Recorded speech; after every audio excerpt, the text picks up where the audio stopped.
Hari Jumaat ni hari istimewa. Setiap hari Jumaat kita pergi masjid, khatib dalam khutbah dia mesti sebut benda ni. Hari Jumaat ni apa dia? Hari yang dicipta Adam, semua dia akan sebut di dalam khutbah Jumaat. Nak bagi tahu dekat kita, kata Jumaat itu bukan sebarang hari.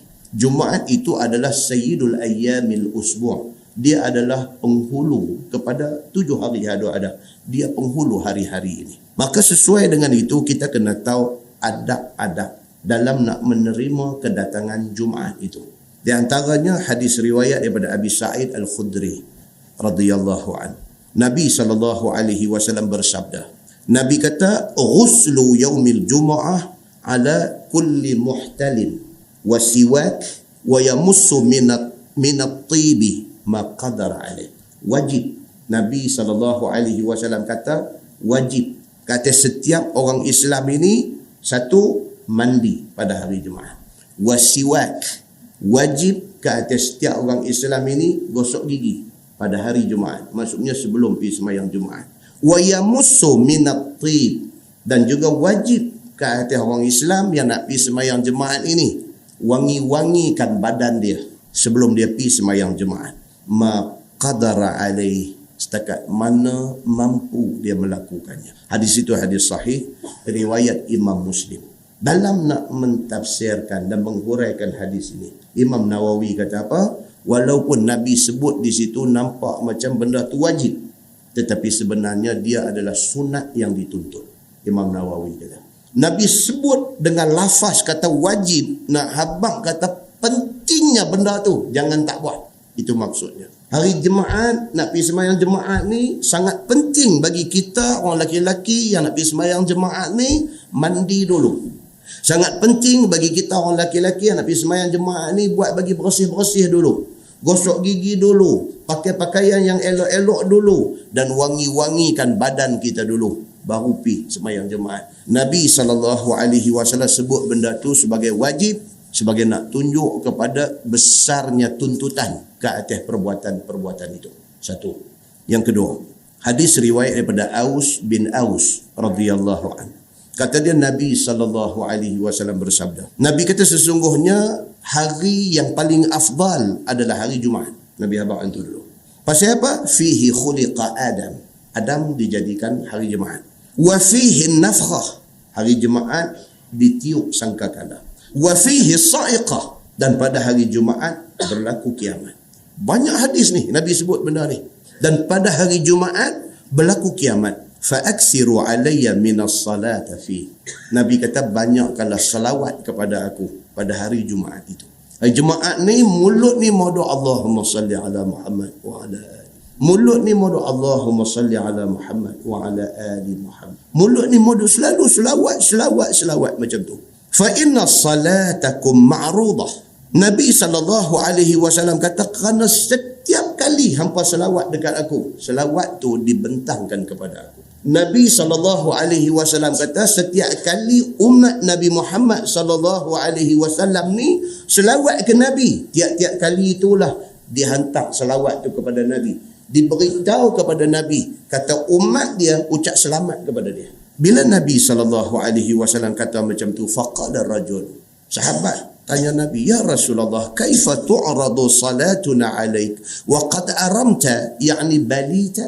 Sahabat kata, ya Rasulullah, macam mana selawat umat engkau ni disampaikan kepada engkau kalau sekiranya ketika itu engkau dah mati dan tubuh engkau dah reput?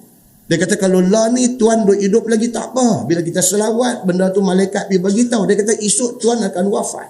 Esok bila Tuan dah wafat dah esok ni, umat Muhammad duk selawat macam tu juga. Macam mana selawat tu nak dibentangkan kepada Tuan?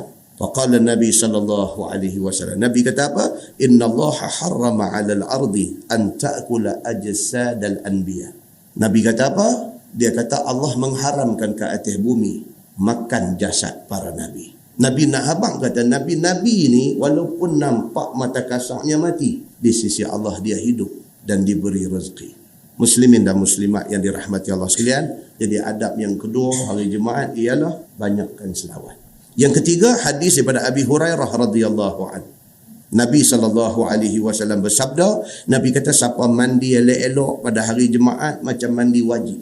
Siapa yang mandi pada hari Jumaat, mandi sunat hari Jumaat ni, dia mandi sempurna macam mandi wajib. Ini tuan-tuan, kadang-kadang kita nak pergi haji, nak pergi umrah, orang duk sibuk, duk bagi tahu cara nak tawaf. Duk sibuk, duk bagi tahu ni nak jaga bau belah kiri. Duk sibuk nak bagi tahu ni sampai tang mana nak angkat tangan, nak istilam, nak apa. Duk sibuk nak bagi tahu nak sa'i daripada Safa ke Marwah nak kena bilang 7 kali. Duk sibuk nak abang antara tiang ni ke tiang ni nak kena berlari anak dan sebagainya. Kadang-kadang orang terlupa satu benda yang jauh lebih penting daripada tu. Bukan hak tadi tak penting, tapi hak jauh lebih penting daripada tu. Apa dia tuan-tuan? Mandi wajib.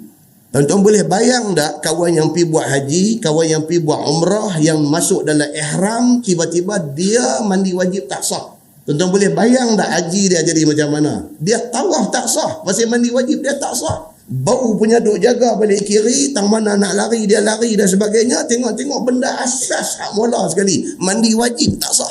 Dia balik itu, dia bawa balik ihram. Kursus haji, kursus umrah ni dia terlupa nak emphasize, dia terlupa nak tekan benda ni. Pasal apa? Pasal dia take for granted, dia buat mudah, dia duk ingat benda ni orang semua tahu. Muslimin dan muslimat yang dirahmati Allah sekalian, ayat semayang tu saya kata mandi wajib. Ayat semayang yang duk ambil hari-hari, paling common sehari 5 kali kita ambil ayat semayang. Kalau tak sah ayat semayang tu, tak sah ni macam mana? Sikit aja kawasan wuduk di muka ni, daripada tempat tumbuh rambut sampai anak telinga kecil sampai bawah dagu, satu kawasan besar ibu jari aja tak kena ayat semayang. Ayat semayang tak rata di kawasan tu, ayat semayang dia tak sah. Tawaf lah berapa kali pun tak sah. Balik mai bawa balik ihram. Bukan pasal tawaf tak betul, bukan pasal sa'i dia tak sah, bukan pasal itu, pasal ayat semayang tak sah. Muslimin dan muslimat yang dirahmati Allah, kalau tidak Nabi tak kata berapa ramai orang yang berwudu tercampak ke neraka. Bila sahabat tanya pasal apa ya Rasulullah, Nabi kata pasal apa? Pasal tumit dia tak kena ayat semayang. Nabi pergi fokus, Nabi pergi tekan tentu. Nabi kata tumit dia tak kena ayat semayang. Kita pergi duduk di tepi kolah, tengok orang ambil ayat semayang. Bila dia ambil semayang, mai tang basuh kaki, dia cedok ayam, dia corok belah depan ayam. Dia corok belah depan. Betul belakang tu kawasan tumit tak kena. Walaupun besar ujung ibu jari. Tapi kawasan tu kawasan anggota wuduk. Sikit tu punya pasal, besar implikasi dia. Semayang tak sah, ada satu penyakit. Kalau sekiranya dia pergi Mekah, dia ihram haji ataupun dia ihram umrah, dia bawa balik mai ihram ke sini. Hubungan suami isteri dia selama-lama tu dalam keadaan terlarang di sisi Allah Subhanahu wa taala. Muslimin dan muslimat yang dirahmati Allah sekalian. Maka dalam hadis ni Nabi SAW kata apa? Man ightasala yaumal jumu'ah ghuslal janabah. Barang siapa mandi pada hari Jumaat, mandi dia sempurna macam mana dia mandi wajib. Summa rah fa ka'annama qarraba badana. Lepas tu dia pergi masjid. Dia mendapat pahala seperti mana orang yang korban seekor unta. Ini nak cerita pasal apa? Adab hari Jumaat yang ketiga, pergi awal ke masjid.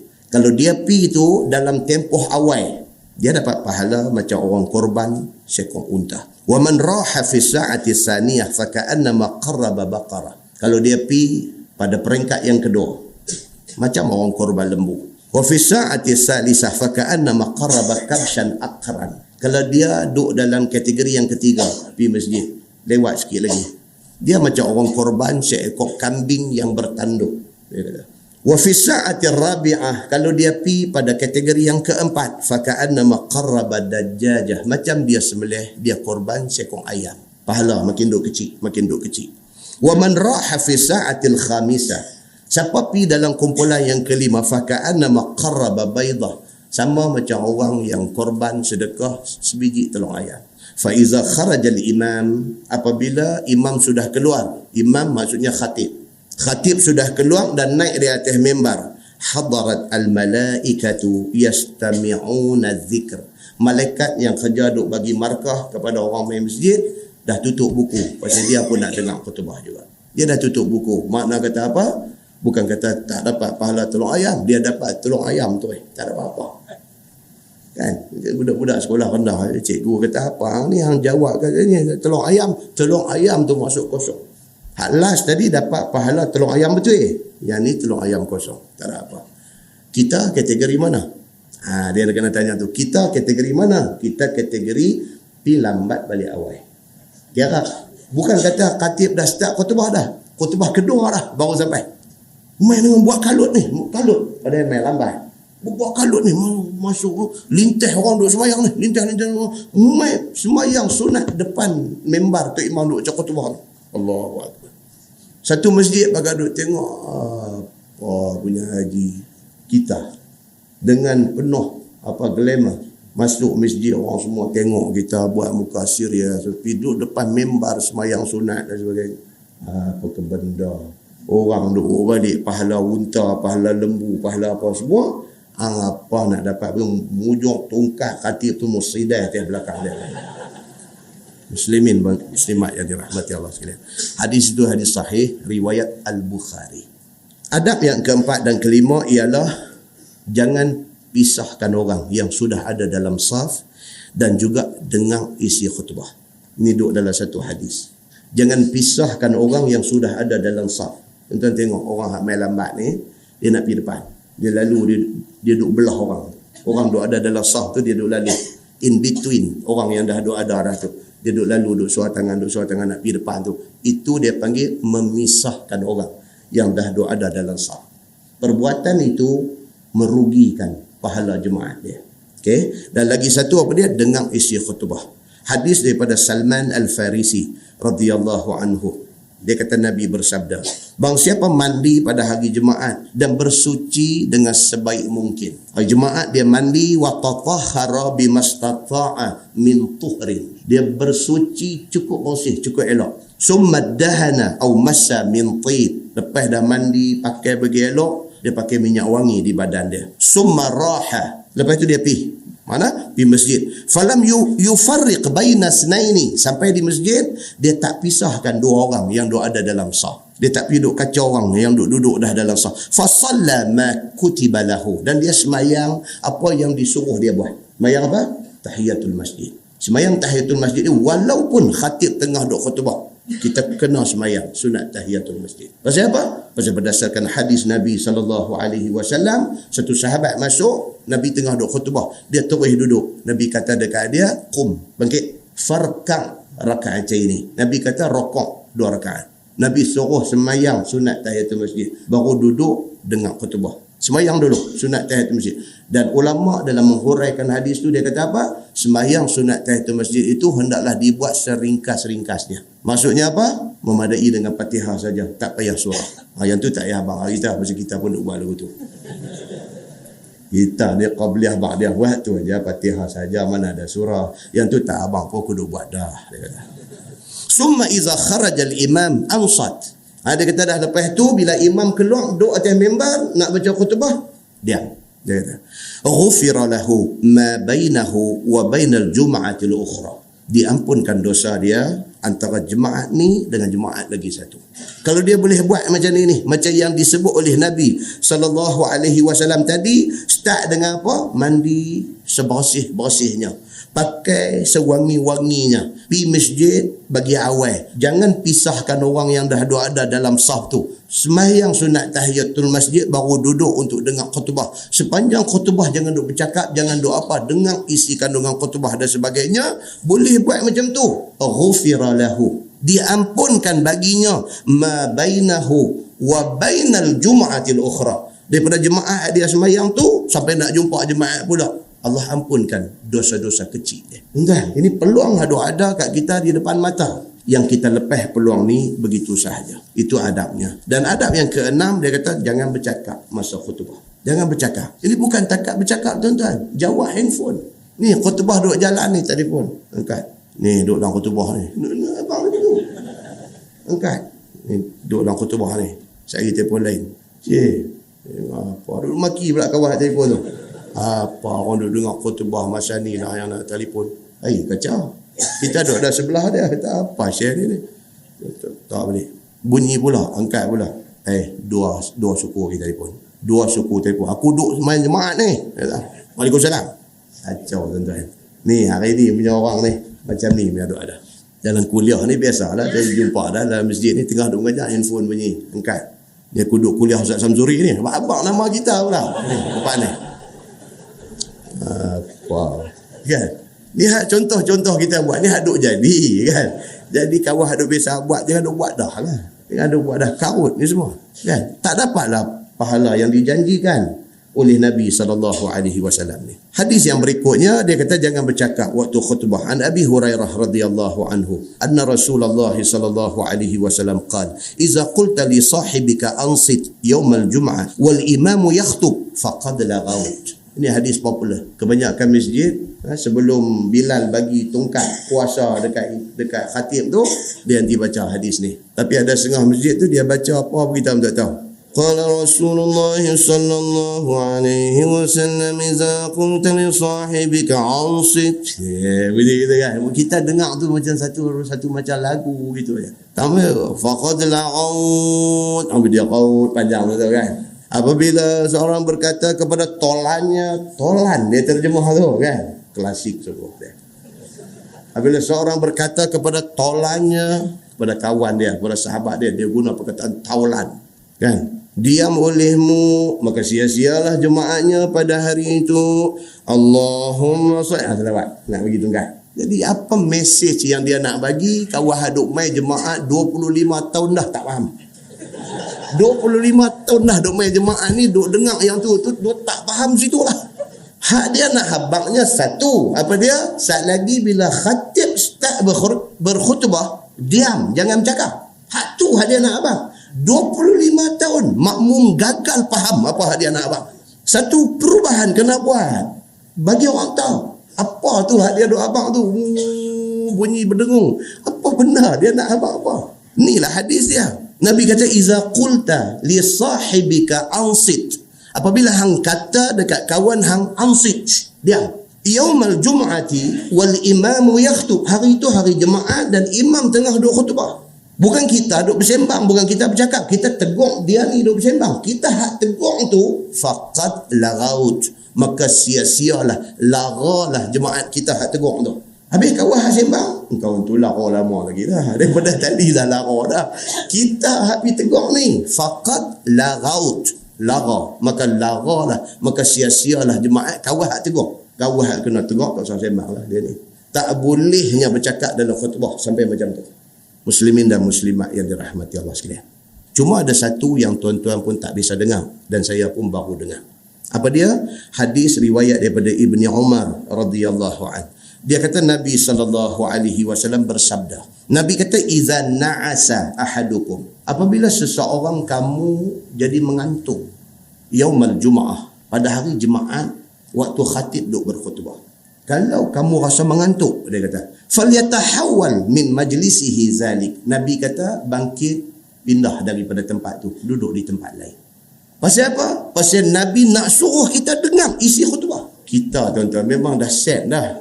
Saat lagi dan lab 20 minit area. Nak lab 20 minit ni dulu. Penat ni hari ni daripada daripada awal pagi tadi dengan meeting, lepas pada meeting, lepas pada meeting, lepas tu jumpa orang, lepas tu nak kena settle yang tu. Ni Jumaat. Kita dah exhausted. Penat ni tak tahu nak abang. Dua ingat saat lagi cantik masa khutbah tadi lab saat. Memang pada awal dah niat bukan nak pergi dengar khutbah, nak pergi lab. Satu sahabat hantar gambar mai kat saya. Dia kata ada hantu di dalam sembahyang Jumaat. Sila lihat gambar di bawah dia. Ni email. Kita pun scroll, tengok ada satu gambar. Dia ambil gambar daripada belakang sana, ambil mai ke sini, khatib duk atas member duk khutbah, ada satu jemaah depan ni tak ada kepala. Dia tak ada kepala. Pasal apa? Lena kepala duk tunduk gitu. Jadi bila dia snap gambar daripada belakang, tengok tak ada kepala. Nampak bau yang sama kata itu kepala tak ada. Dia kata dikesan ada seekor hantu di dalam sembahyang Jumaat di masjid sekian-sekian tadi. Dia kata, ya Allah. Lara tak tu ada ambil gambar tu. Lara. Tu ambil gambar tu lara. Hak Lena tu memang lara dah.